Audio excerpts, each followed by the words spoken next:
বন্ধুরা, Shamim with village ফুডে তোমাদের সবাইকে স্বাগত জানাই। আজকে তোমাদের আমি তৈরি করে দেখাবো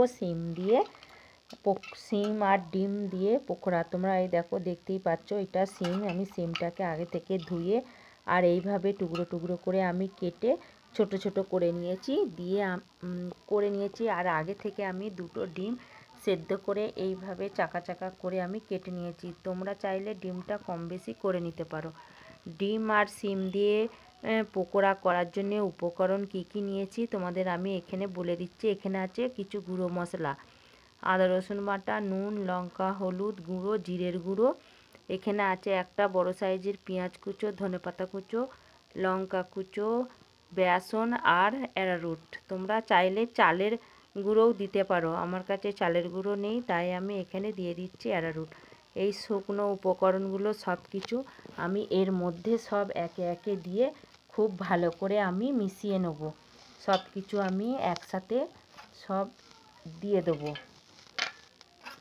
তোমরা কাঁচা লঙ্কার ঝালটা কম বেশি তোমরা করে নিতে পারো।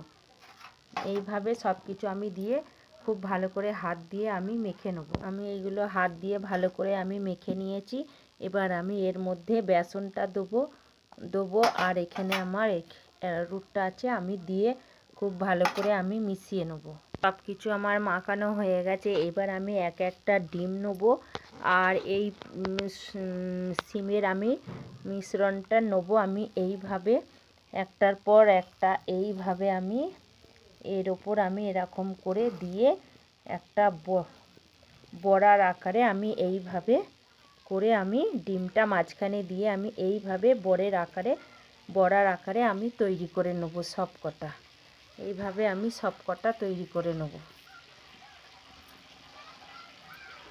এই দেখো, সব কটা আমার রেডি করা হয়ে গেছে। এইভাবে আমি শেপ তৈরি করে নিয়েছি। তোমরা চাইলে লম্বা কিংবা আরও অন্য ধরনের করে নিতে পারো। আমি এই শেপে আমি সব কটা তৈরি করে নিয়েছি।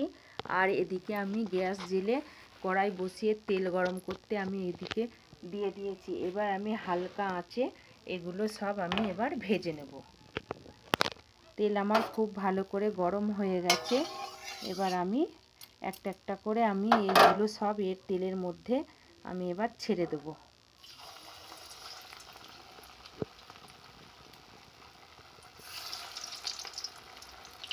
হালকা আঁচে এপিট ওপিট করে আমি 3টে দিয়েছি, এর বাকি আমার আছে। এরপরে আমি সব কটা আমি ভেজে নেব। আমার একটা পিঠ খুব ভালো করে আমার ভাজা হয়ে গেছে। এবার আমি আর একটা পিঠ আমি উল্টে দেবো। দেখো, আমার একটা পিঠ খুব ভালো করে ভাজা হয়ে গেছে, আর এক পিঠ আমি উল্টে দিচ্ছি। এইভাবে আমি হালকা আঁচে উল্টে পাল্টে আমি সব কটা আমি লাল লাল করে আর মুচমুচে করে আমি ভেজে নেব। খুব হালকা আঁচে এটা ভাজতে হবে, না হলে সবজিগুলো সেদ্ধ হবে না। এই দেখো, আমার লাল লাল করে আমি মুচমুচে করে আমি ভেজে নিয়েছি। আমার এইগুলো ভাজা হয়ে গেছে। এবার আমি তেল ঝরিয়ে তুলে নেব। আরও যে বাকি কটা আছে আমি এইভাবেই লাল করে মুচমুচে করে আমি ভেজে নেব। এই আরও কটা আছে, এইভাবে আমি ভেজে নেব। সব কটা আমার ভাজা হয়ে গেছে। এইভাবে তোমরা প্রথম থেকে শেষ পর্যন্ত দেখবে আর এইভাবে বাড়িতে বানিয়ে খেয়ে দেখবে কেমন হয়েছে। সিম আর ডিম দিয়ে পকোড়া কেমন হয়েছে কমেন্ট করে জানাবে।